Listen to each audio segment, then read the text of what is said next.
Welcome to Two Humans Talking, the podcast that discusses the challenges of staying healthy in today's modern, fast paced world. I'm Tiffany Sims, your burnout recovery expert and holistic wellness coach. And today I am so excited to be here with Lisa Noss. Lisa is a chronic pain recovery coach. She's going to share a little bit about her journey, how she discovered the ins and outs of overcoming chronic pain, and kind of just share a little bit of some of those nuggets with us today. So, Lisa, welcome to the show.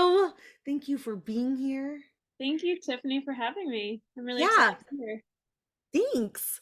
Tell the people, where do you live? Where are you from? A little bit about yourself. So I live in New Jersey, but I'm always just going to be a proud New Yorker.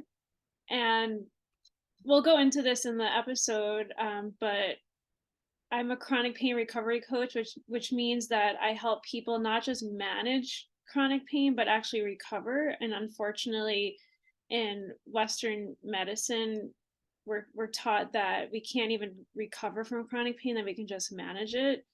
But after my whole experience, I learned how to heal myself by retraining my brain out of the chronic pain cycle, and that's what I help to coach my clients through it as well. And I love to talk about that, and I'm also happy to talk about how I got to where I am now and Yeah, how I went from basically being healthy to sick overnight.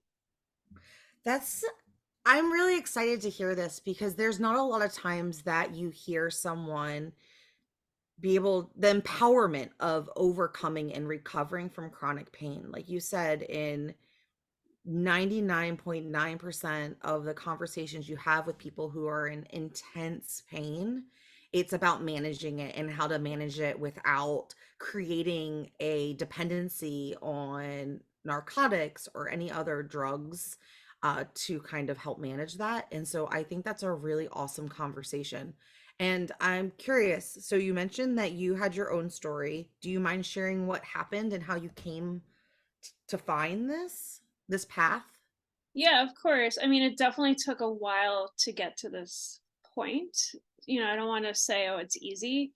Um, but so basically what happened is in May 2019, I went to I was supposed to have plans with a friend and I wasn't feeling that great. So I decided to cancel and I went to sleep early.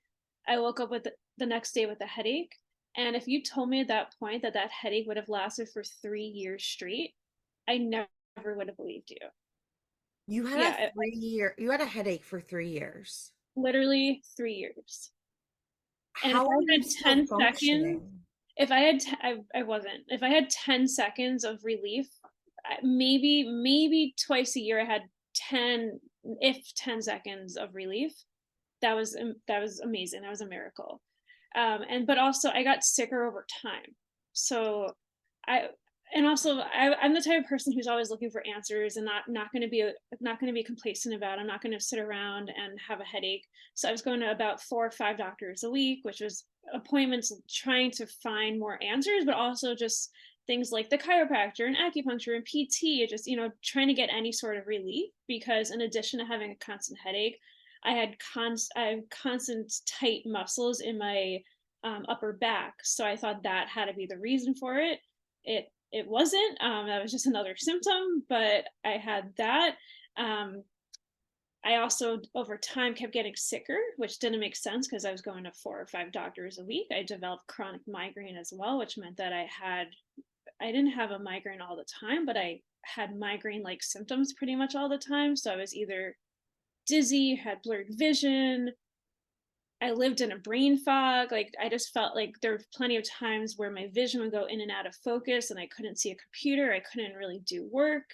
I had Holy cow. episodes of fatigue, body aches. I just kept getting sicker and it just didn't make sense to me. So constant headache was your baseline of That was the normal. And baseline. then then you had like waves of migraines back to the baseline and migraines throughout time. Um, That's intense. yeah, it was a lot and it was scary, but also I just didn't understand how I kept getting sicker, and also none of the doctors can figure it out. And so my thing is that I felt like I just haven't found the right doctor yet. I haven't found the right treatment, and that I'll keep going, trying all these different things, and then eventually I'm going to find answers. And this was going on for years. like 2.5 years of doing this, which also happened to be a pandemic, by the way, so it became harder to actually go to doctor's appointments. And that adds a whole other level of stress. And, it was a very difficult time. But I honestly, at that point, I felt like getting better what felt literally impossible. I was wearing Yeah. ice on my head. I bought 7 ice hats that I kept in my freezer, and I each one lasted like an hour, hour and a half, and I would swap them out all day long and just Did they constantly help have at ice. all? It helped to minimize the pain that with that and medication, although medication didn't do much, but the ice actually did something. It kind of just numbed it, like froze my head. But I was wearing around the clock, except for when I was sleeping, I was wearing ice on my head all the time. People I just bet knew you me as the that person that wore ice on my head. in addition to the pain piece, I can't even imagine the mental strain that came with just the things that you were doing to mitigate the pain. Like if I was walking around with an ice hat on my head, like 24/7 to function, like I feel like the mental exhaustion of that on top of the pain, plus I feel like I'd be embarrassed to go anywhere or I would like isolate myself, not knowing if I could go out to social events. Like, did you find that you were starting to retreat into your own little cocoon, or were you able to like maintain Um, a social life? well, so I guess I wasn't embarrassed because I found like a fashionable hat to wear that not everyone knew what it was. I don't know. That wasn't the problem. It was more that I just felt like too sick to do things. So I guess I retreated in that way. But then it also became a pandemic. Like I got sick about 10 months before the pandemic started. So I was still trying to do stuff while going to doctors. I still had a job then, which it was just like a crazy stressful time. So I was trying to like live a normal life and push through as much as I could. So it was really once the pandemic started that things got much worse because then I was in isolation. I wasn't seeing people other than my partner. And so that's when Wow. everything got much harder. So when you go to the doctor and have a headache for 3 years and you're trying weird things like wearing ice hats and anything that acupuncture and all those things, like what does a pain management regime look like for someone like that when you're first walking into like a normal doctor? Like what does quote unquote recovery or management in the beginning, what did that look like? Well, they're all trying to give you medication. Okay. And I do want to say that I have nothing against medication, but I have something against being treated like a science experiment, which I feel Mm. is that's just how you feel that you're not really you don't feel like you're treated like a human anymore. You're just a science experiment of like, oh, let's try this medication, let's try this one. Oh, it didn't work, come back in 6 months and a month, whatever it is. And I was getting so angry and frustrated because all these doctors I saw, they didn't have chronic pain. They were going about their lives, and I'm saying, well, you're giving me this medication and telling me to come back in a month or two and try this out, but I'm going to be miserable this entire time. Like, what else? Like, there's no other tools to try, like nothing really, just like a medication and having ice on my head. Like, what am I supposed to be doing? So that was frustrating. But then the other thing I realized in hindsight was that none of these doctors ever asked me about how stressed I was. Like, that was just never the conversation. And I'm not saying that stress is the reason for chronic pain. It can certainly contribute. Like, I think stress makes everything worse. But why is that not even the conversation that your doctors are asking you of like how stressed you are? Because our medical system doesn't treat you as a whole person. Oh yeah, of course. We don't look for the causes. We just slap band-aids on things for Yeah. surface symptoms because that's what fits in your 10-minute time block. Oh, I mean, I'm sorry, did I say that I I mean, I discovered all this. Yeah. I mean, out loud? It's frustrating, especially when you get to the other side of something and you realize that there were certain like different types of questions or a different approach that could have been taken. I'm not saying it would yeah. have changed an outcome, but it would have made the experience a little less science experimentally and a little Yeah. less frustrating. Yeah, it's interesting because also I reach so now that I'm feeling better, I reach out to one of my neurologists who I saw for a while. So I live in New Jersey now, but I lived in New York City for a while, and I reach out to him and I explain what I finally discovered about all everything that I've been through. And he's like, "Oh yeah, I don't really recommend that to people like like this mind body perspective because most people are not open to it, which I thought was, like, so interesting because at the time I kept asking him, "What are some other things I can try besides medication?" And he told me, like, some tools, but, like, not the whole, like, mind-body approach that I teach and coach people on now, so it was frustrating. It's like, really? Like, maybe I would have been open to it, maybe not, but, like, not even letting me know about it? But I feel like, and this is totally my opinion, I feel like if our doctors weren't like just took that approach and that was how they behaved and how they operated their practices, then their clients wouldn't have a choice but to be on board. It's when we make it sound like it's going to be woo woo. Like I feel like Mhm. when they assume that it's going to sound woo woo or crunchy or alternative and that people are going to be weird about it, like when they go into the conversation with that energy, well then people Mm. pick up that something's just not right. But if that's Yeah. how you do business and how you practice medicine, then it shouldn't be up for discussion in that way. Do you know what I mean? Oh, Like, yeah, of course.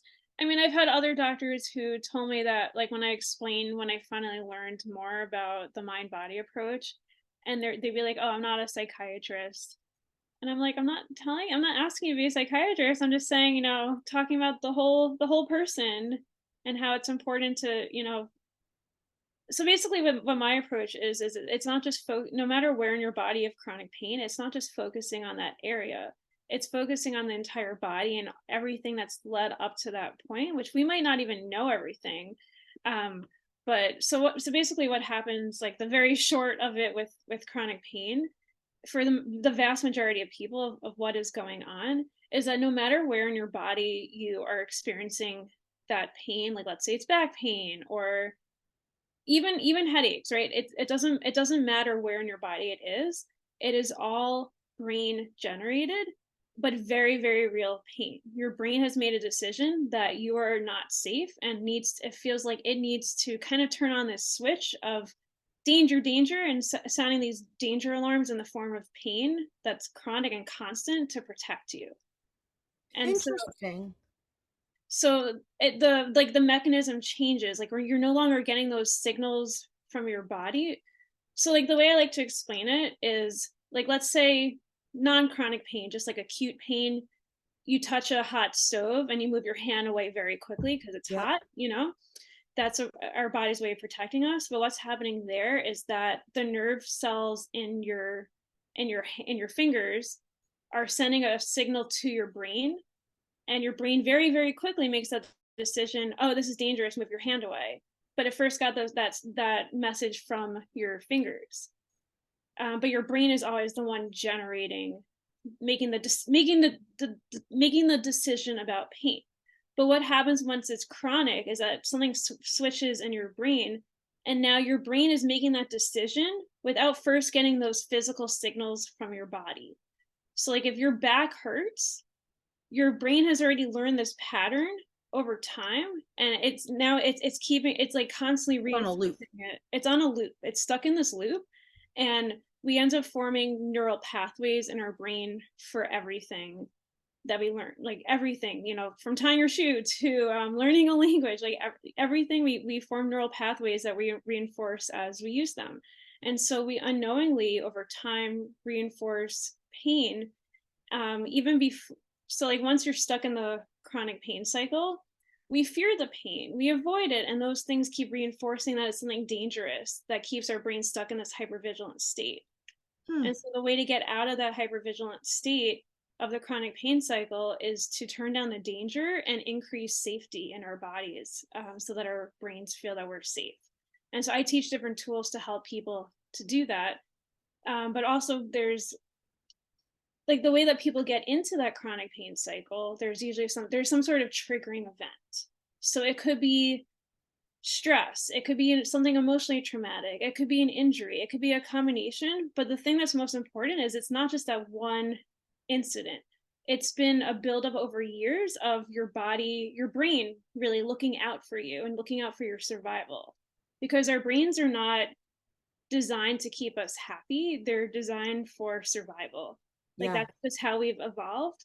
And so your brain, your entire life, is scanning your environment for danger. And it could be emotional danger as well as physical danger. If your parents are yelling at you, you might learn that you know, yelling or anger is a dangerous thing, right?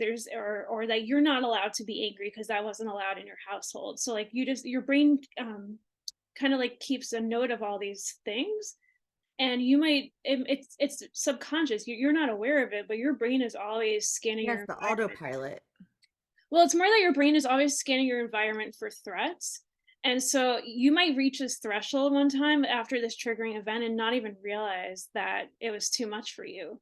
Like I can talk about what happened to me of how all of a sudden I went from being healthy to being sick, like basically overnight. Is that a Yeah.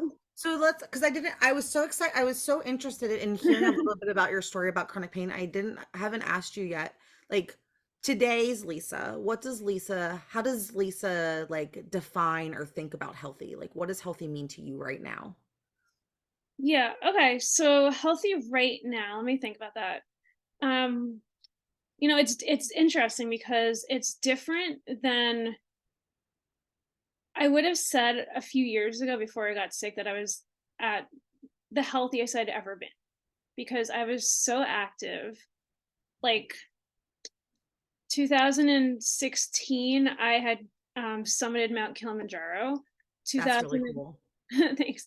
2018, I hiked to Mount Everest base camp, and yeah, like I did all these things. Like it became like my hobby to climb these like crazy mountains, and then between that whole time, I was biking 17 miles round trip to work every day in Manhattan. And I was eating very healthy. Like I was in the best shape of my life. So I would have defined that as being healthy. But I wasn't actually healthy because I was so stressed. I put my job before everything else in my life.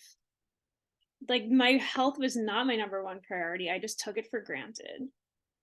And honestly, I was mean to myself. Like my internal dialogue was mean and it was very hard on myself. And Yeah. so like healthy now has switched so much since then. And I think this is the most important thing that I'm going to share in this entire episode is that what healthy now is about having a different relationship with yourself of compassion and kindness and prioritizing your body above other things that we think matter but really don't matter as much, like our job. Like I'm sorry, but you can be fired from your job at any time. Like we've seen that happen so much with people having layoffs, you know, like that's been happening for years now. The only thing you have is your health, and you take it for granted until you don't have it anymore. And Yeah. unfortunately that seems to be when we don't prioritize our health. Like we really don't until we lose it, Until it's too unfortunately. late. Until it's too late. And then you hope that your body forgives you enough and jumps on board. Mm-hmm. I love that you had shared that all the versions of healthy because takes a certain amount of strength and physical discipline to be able to do the hikes and the 17 miles of biking every day. Like there's a level of physical health that you need and Yeah. strength to do that. But if you're not taking care of, but as you mentioned, that stuff was cool, but what did it matter when you weren't taking care of the rest of you? Like the mental spot space, the relationship space, the like your nervous system. You weren't taking care of your nervous system and making sure that your body wasn't living in fight or flight adrenaline mode all the time. Yes. And so it's like finding that balance between like the bringing it all together and treating yourself as a whole person. Yeah. I love to share a story of like a really good example of what my mind, like I think a lot of people can relate to this of where I used to be with my health, of like what I prioritized. So this is just something I think about all the time, and I guess like kind of like I don't know if I say regret it. It's just like that's not who I am anymore, but I also have so much compassion for that version of myself. Yes. I understand that so much. Yeah. You look back at those moments of like the younger, different versions of you, and there's parts of you that are sad sometimes, and then there's other parts of you who are like so proud because that was the strongest human being you've ever met because they got through all of the crap you put it through to Hmm. become this version. And it's like Yeah. this mixed bag of emotions. Yeah, and you're like, wow, I can't believe I did that, but I learned. It was a learning experience. Yeah. So so I said that my chronic pain, or actually, I'll take that back. I don't like to say my, I like to say the chronic pain. I think it's actually really important to separate it from yourself, to separate the identity and not say my anything. Like that's just a thing. But, or even not to say pain, but say like these symptoms. Just like a little aside of something I teach my clients. But anyway, so I said that the chronic pain started suddenly, but that's because that's what I thought at the time, that like I was fine and healthy one day and then woke up with a headache that wouldn't go away. But if I dug a little bit deeper in hindsight, I was getting warnings from my body for years. And I'm not saying that this is the case for everyone. Like I've had some clients that didn't have this type of thing, but like maybe if they dig deeper emotionally they might, but like I had physical warnings for years and just didn't take it seriously. So um, it started actually in summer 2017, which was actually like right between the two big hikes I did. That I had a, so I used to work in marketing and I'm a graphic designer as well. And so I had every August we had this big conference and I had a deadline to of something to design that was due that week, and I was going on vacation at the end of the week, so it was due a little bit earlier, and I received all the texts and images late, and I was freaking out about it and trying to scramble to get it done before my vacation. And I remember getting home from work, like on the subway, and all of a sudden my vision starts going out. And had never had a migraine in my life, but I knew that I was getting a migraine. So I went home. I went home and just went to sleep for the night without even eating dinner. And I just remember thinking, when I wake up, this will be gone and I'll be fine in the morning.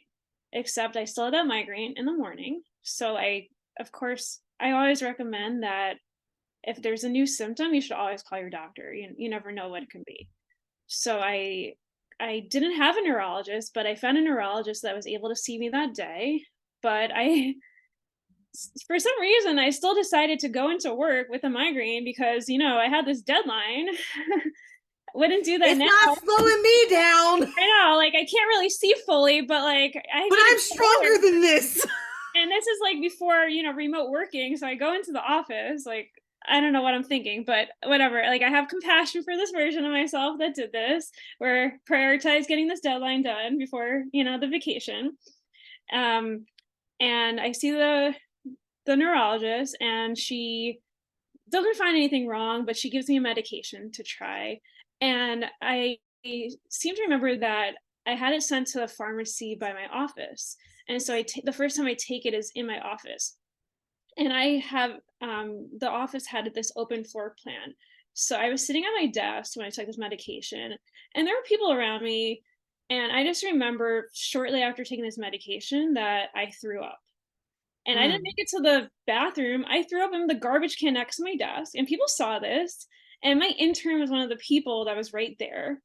And so I was pretty embarrassed about this, but I also knew that, and I went to the bathroom to clean up, but I knew that I didn't need to go home because it was just from the medication, and I was just going to stop taking the medication and then I can keep working, because I'm fine. Like, yeah, I have a migraine, but I'm not sick. I'm not contagious. I can just keep powering through as I did. So that week was horrible because then she gave me another medication to try, and then that one, I don't know, didn't work. So then she gave me another one, which makes no sense to give someone three different medications to try in one week. Like, it was horrible, and that was the first time I felt like a science experiment. Mm. So I don't know, I guess by the time I finally got on vacation and I finished that project, went on vacation, the migraine went away, like on the airplane, like thank God I was able to enjoy my vacation. And then I put it out of my head, thought like I was very stressed, but didn't make any changes. And so, but then I was fine the whole year until exactly a year later. I had the same conference, same project, and got my second migraine, which, Huh. so I was like, all right, if this happens once a year with this project, I guess it's not the end of the world. But then I thought about it after the headaches became chronic, that I realized that I actually throughout the year was popping Advil like it was candy. Oh. Like I just never even realized, like anytime I had a headache, I would get headaches like multiple times a week. I would just take Advil, and that's so bad to do, but I just never even thought about it. It never triggered. I'm sorry. it never triggered something that said, huh, I've been taking a lot of Advil here lately. Yeah. I wonder if something's going on.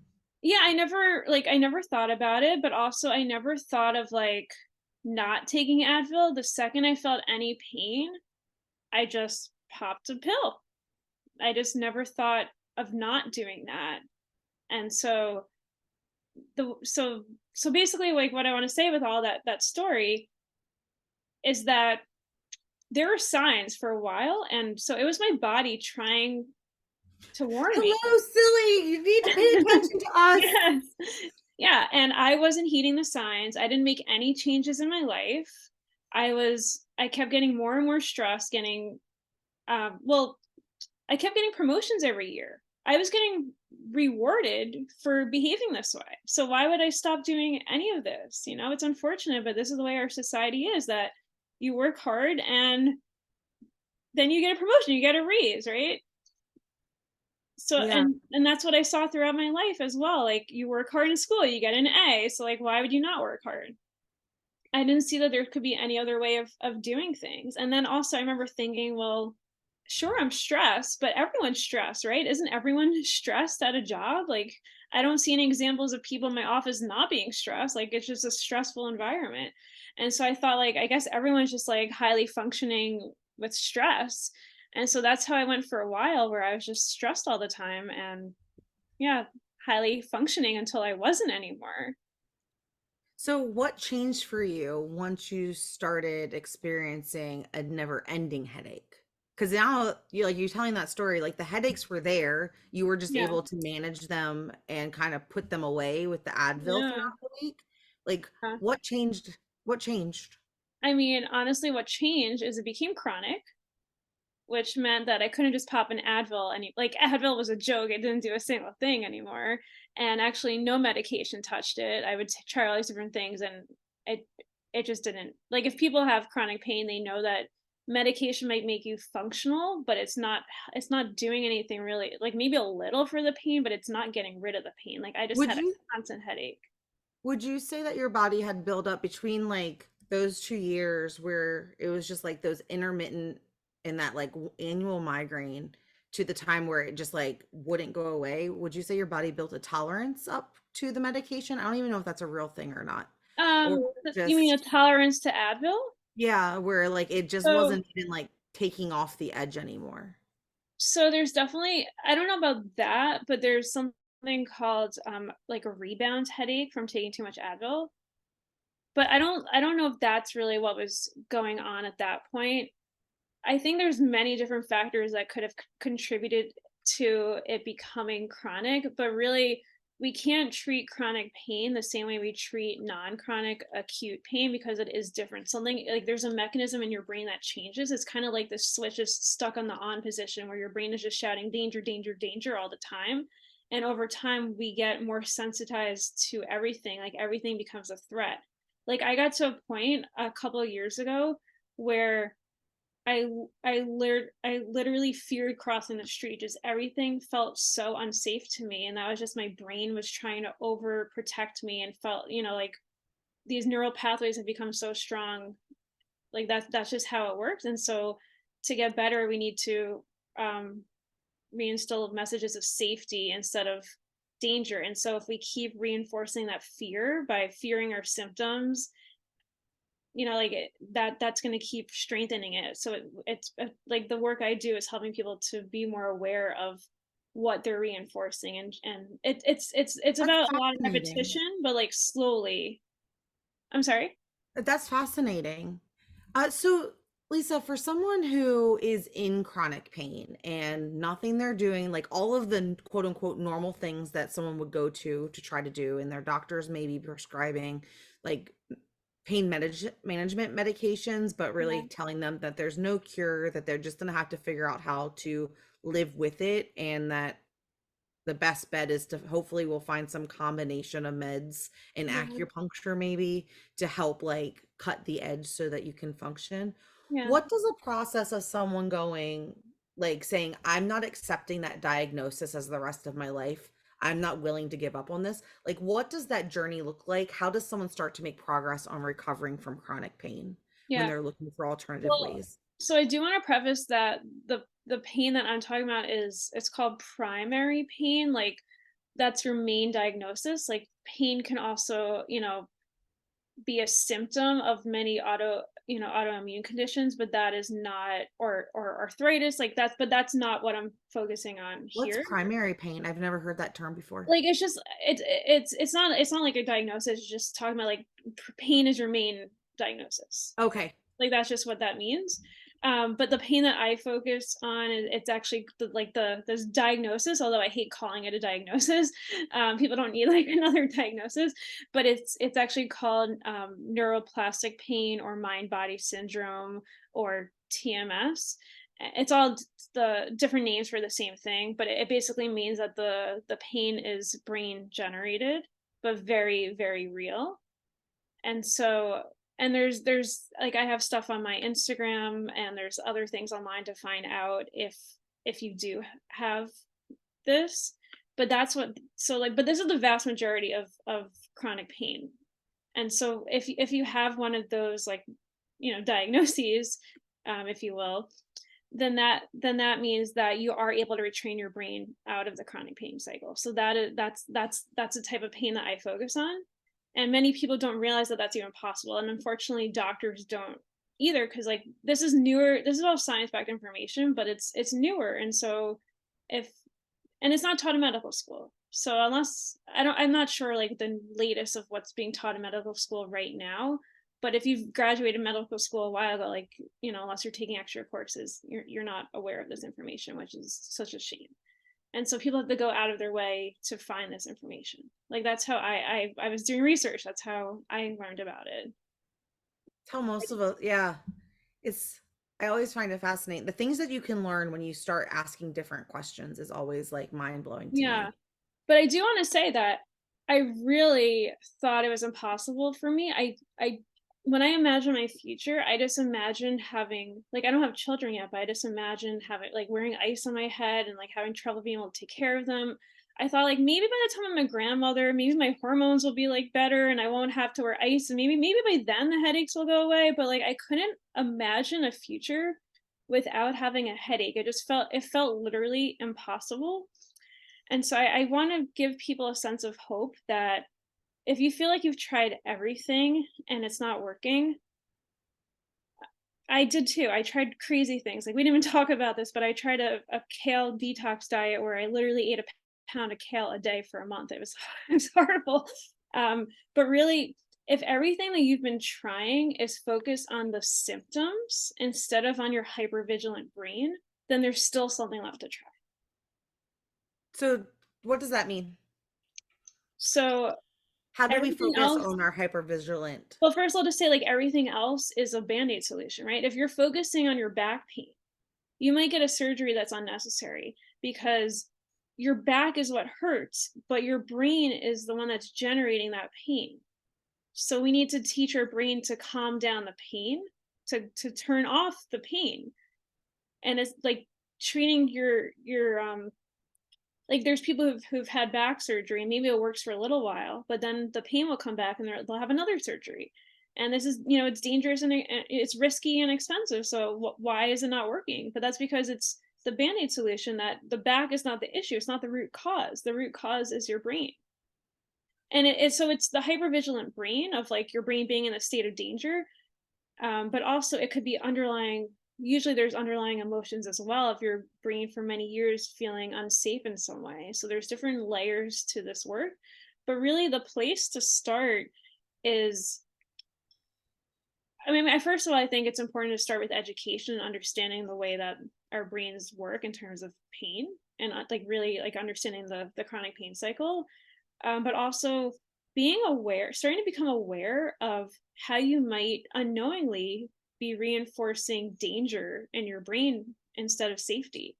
And so like we need to, like, the way to retrain your brain and change your neural pathways. And the reason we're able to change our neural pathways is because of something called neuroplasticity, which is an incredible feature, which means that our we're able to change our neural pathways, that like they're plastic, they're changeable. But the way that they change is through learning, through repetition. And so it's small changes in habits of repeating over and over again. So if we're unknowingly reinforcing danger of things, of like fearing the pain and being frustrated by it and trying too much to fix it, and like thinking like it's separate from you and that's a bad thing, that's going to keep reinforcing to your brain this sense of hypervigilance. And so the way to heal the chronic pain and change the neural pathways is to have a lot of self-compassion, because none of this is easy. um right, like being really kind to yourself, and constantly reinforcing messages of safety, but also noticing where you might not be doing that. Like if you're like the way you're talking to yourself, like I mentioned before about how I said by accident my pain, like just like small tweaks in language of like separating it as your identity, because for a lot of people chronic pain becomes your identity, so like Yeah. like there's so many different ways of changing language, like not using the word pain, just saying like the symptoms. But Now, for someone who might be saying, what would you say to someone who says, uh, like, saying that it's calling it the symptoms instead of my, like, I'm in pain or something like that could be seen as maybe toxic positivity or brainwashing? Like, what would you say to that naysayer who's like not on board and just thinks it's all fluffy and made up? Like, how do you approach those conversations? yeah, I understand the whole thing about toxic positivity, because I think there is like that line of um because for my clients, for example, I'll say like it's really important to have like to say these sort of messages of safety, but you also need to mean them. And so Mm, it's really important, like I'll say like it's good to have affirmations that you're saying throughout the day, and doing thought swapping. Like an important exercise is like if you're having a thought like, "Ugh, I'm never going to get out of pain," like thinking like, well, what if we pause that and switch it with something more positive of like, well, maybe it is possible for me to get out of pain. And like so I have this whole toolbox of mind body tools. Not everything's going to work and resonate for everyone, and that's okay. But so like we experiment, like I work with people one on one and we find what works and what doesn't. um but also I think a really important thing is that you can be aware of the language you're using and just like catch yourself, especially when it's like really negative. But it's also important at the same time to feel your feelings, and I tell this to all my clients, and I think this is so important. So like I had a client where I realized that she was like, she kept telling herself she was safe, and I'm like, I don't want you to tell yourself you're safe, I want you to feel safe. So like she's like, I'm telling myself 100 times a day I'm safe. I'm like, but do you feel safe? Like I want you to like, you can say like you can say something like, it's okay. Like I believe in having, it's important to have an internal dialogue where you can like where you talk to yourself throughout the day, and you can be like, it's okay, I got you, I got you. But yes. like if you're saying it's I'm safe and you don't feel safe, then there's a disconnect and your brain is not going to believe you. Your brain So is it's, really smart. yeah, so it's like tweaking those messages a bit, but also allowing yourself to feel your feelings. And so she's like, I'm so frustrated. I'm doing all this and like I'm telling my body I'm safe, but it's not trusting me. And so I'm like, well, let's tweak the language a little bit, but also like journal or do like an embodiment exercise of like yelling and like different things to like get that anger out, because I'm not asking you to hold on to that frustration and anger. I want you to like because otherwise it does become toxic positivity, because I Yeah. want you to feel your feelings, let that out, because otherwise it manifests as physical symptoms.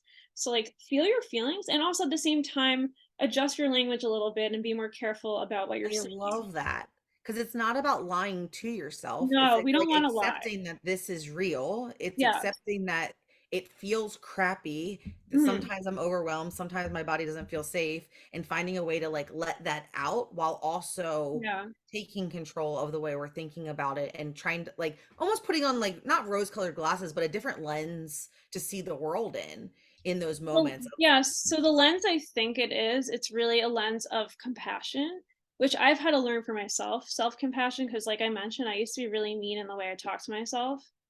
And so I've had to learn how to love myself and be really kind and patient with myself. So the way that I tell my clients how to do this is, it's like kind of inner child work, but I kind of just do like a very basic overview of it where I say, imagine that these symptoms are a scared child. That right? Like it's a child who's scared of thunderstorms. You're not gonna tell them, I'm fine, you're safe, you're safe, it's fine. You're gonna like hug Well, a them. lot of adults would. Right, but like A lot of people. I know, but, like, if we wanna, like, actually have this child feel safe and heard, you're gonna listen to them and their concerns, and you're gonna hug them and hold them, and so I Yes. have my clients imagine, like, with their symptoms instead of being like, "Well, I really wanna do this thing right now, so you're gonna like, so we're just gonna do it."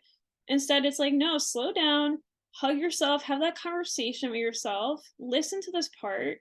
And so I still do this all the time where I imagine that I have this inner child walking around with me, and if I'm nervous about doing something, like honestly, before I went on this podcast, I like every time I go on a podcast, I had like start sweating, and so I just talk to myself. I put my hand on my heart, and I'm like, I know what I'm talking about. Like it's gonna be okay. I got you. And I do this throughout Yes. my entire life, and it's a newer thing for me, but it's been really amazing. And so something I would recommend to anyone, whether or not you have chronic pain, is to start. It might sound silly, but start having an internal dialogue with yourself. Yes, often, and I thought it was so silly the first time someone shared it with me, but often when I can feel my anxiety rising, my armpits are sweating Yeah. unnecessarily, I'm getting myself flustered, or I'm upset about something, or I'm like having a toddler tantrum. It's Mhm. like that pause moment where it's like, "Oh, I got you. We're safe. I Yes. promise. Like we're good." Oh, I'm about to, that one hit me in the feels.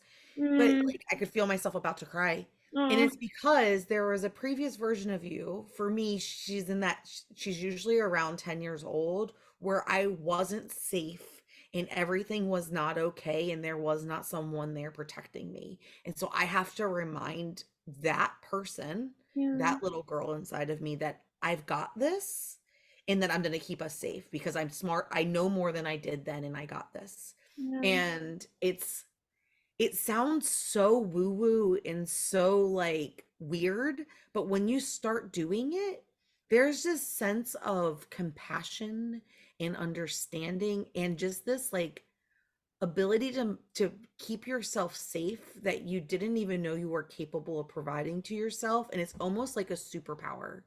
Being Oh, able to I feel provide like I have yourself. magical powers now. Yeah, Yes. it's amazing.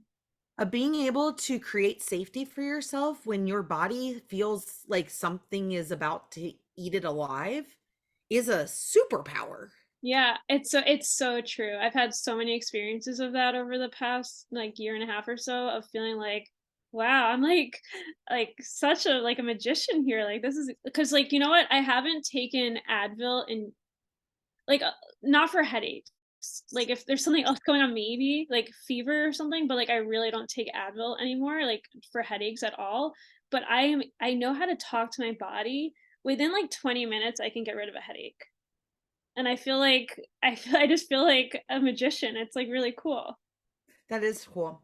So I wanted to share some things that I was making my own list, Yeah, I saw you my writing. own little checklist over here as you were talking, Lisa. And so, like, the first thing I heard was number one, the first thing, if I were to want to, you called it neuroplastic. What did you call Pain. the neuroplastic pain? Neuroplastic pain, yes. And so the first thing is being open that there could be a different approach that might feel silly in the beginning, but that it could potentially work. So you have to be open to the idea of trying something new and being uncomfortable trying something new. And Yes. then I wrote down, you need to be okay separating the symptoms from you. It's not your pain, you're not the pain, you're you, and the pain is a symptom of something that's going on. Um, Noticing the warning signs before it's too late, because our bodies are really smart and they're constantly trying to like throw up flags for us and we're just ignoring them. Like, oh, I'll just take a little Advil here. I'm just going to push through. I'm going to get this done before I go Yeah. on my vacation. Yeah, I do wanna add to that though, that it's okay if you didn't notice them and you're noticing it in hindsight, just have compassion for yourself. Yeah, it's an awareness piece. It's once you start to see the warning signs in your past of your body trying to protect you, it's so much easier to see them when they're happening lifetime in Mhm, like as mhm. you're continue living. I also like that you said if you have a new symptom, call your doctor. That was like one of your lessons learned. When I have a Yeah, new symptom, I should call my doctor. And the other thing that you had shared that I really loved was practice grace. that you have to have forgiveness and patience with yourself while you're going through that.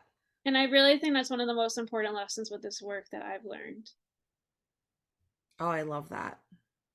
I think that's so applicable to everything, pain or life, like just in life in general. Having compassion for yourself, being okay that you're living this day for the first time and that it's okay to learn from it. You weren't expected to be perfect, and like how to navigate that with grace and compassion, and kind of like that learning, that curiosity and learning mindset of like, what could I have learned from today to do it a little differently tomorrow. Yeah. So I'm curious, Lisa, like those were the little nuggets of like inspo and like that I wanted to take away from some of our conversation, just from you sharing your journey with pain and how you've been able to use the different tools to overcome your chronic or your primary pain, as you mentioned. If you were to make like a 3-step list, and I know that's super simplified, but if you were to make like a list to overcome it, what would your what would that list be? Like, how would you help someone walk into this or walk away from their pain? So I'm not sure if it's three, it might be like four. Okay. But I think the first part is really learning this education, like the neuroscience around how pain becomes chronic and understanding all of that. Because if there's any doubts around that, then you're going to keep trying different methods that are focused on your symptoms instead of on your brain. And so I think that's the reason I had a lot of success with this work, was that I I mean, I tried everything else first, but I was fully bought into it. I was like, this makes sense. This is what I have. Like I work with people that still have doubts. So it's removing all doubts, and the education is what really helps with that. And then at the most simple level of what this work is that we want to increase safety and decrease danger. And there's many different mind body tools to do that. I teach, so many of them in my coaching, but that's like at the most basic level, it's doing that on repeat. And that's how we change our neural pathways, right? Increasing safety and decreasing danger. And then the other part of it, I mean, I think there's multiple things, but that's like the simplest. And then the other part is just having so much self-compassion throughout this entire process. Compassion. Educate yourself on how pain becomes chronic. Learn to increase safety and decrease Danger. danger. And we just do that over and over again to create those new neural pathways and then to have compassion. Yeah, and I think if people are struggling with this, you're probably still reinforcing danger unknowingly. Mm. Like it's not the easiest thing. It's like just certain thoughts might be contributing to that. And so I think a lot of times it helps to work with a coach who has that outside perspective, is able to speak with you. Like I'll correct my clients a lot of the times with their language, and they're not even realizing that something they said is kind of keeping their brain stuck in danger. Yes. And 4, seek help from someone who's been through or either has the outcome or the success stories of where you're trying to go with Yeah. the methods that you're trying to use to get there. I think is also really key. Yeah. Um, Lisa, so if people want to learn more about your journey, the work that you do, maybe they just need some chronic pain inspo stuff for overcoming it. How do people connect with you? So I'm Lisa Noss Coaching on Instagram mainly, but also TikTok, Facebook. I'd love for you to message me and tell me that you found me from this podcast. And also, I'd love to work with you and help coach you through it. I do one-on-one coaching. I really believe having that one-on-one touch is really helpful. And I message with my clients throughout the week with like voice memo support. So you're really getting a lot of support from it. Oh, I love that. So if you've been struggling with pain or you know someone who is, I encourage you to get really curious about different approaches, get curious about like how pain becomes chronic so that you can educate yourself and connect with Lisa over on your favorite social media platform. And with that, that's Two Humans Talking. See you next time. Bye.